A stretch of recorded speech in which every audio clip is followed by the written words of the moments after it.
هالسنين تعلمت وايد أشياء من ناحية كرة القدم والحياة هناك. تعلمت ثقافة جديدة واللغة بتساعدني هناك وهني. شفت اختلاف الثقافات هناك واختلاف الجودة في كرة القدم هناك. صراحة تعلمت هذه الأشياء وكانت تجربة جدا جدا ممتازة.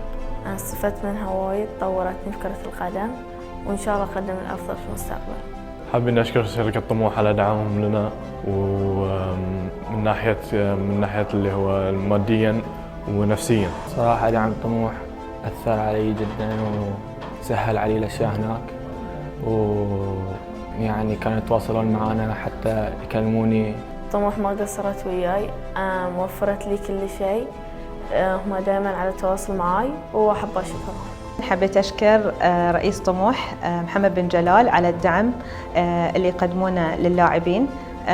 دعمهم كان جدا مميز، دعم كان يوصل للأهالي بشكل مريح، كنا نطمن عليهم، ما كنا نحس أنهم في غربة. استفادوا من هاي التجربة استفادة كبيرة، بما أن هذا النادي نادي احترافي كبير ومعروف، ونتمنى أنهم يواصلون في هذا المجال.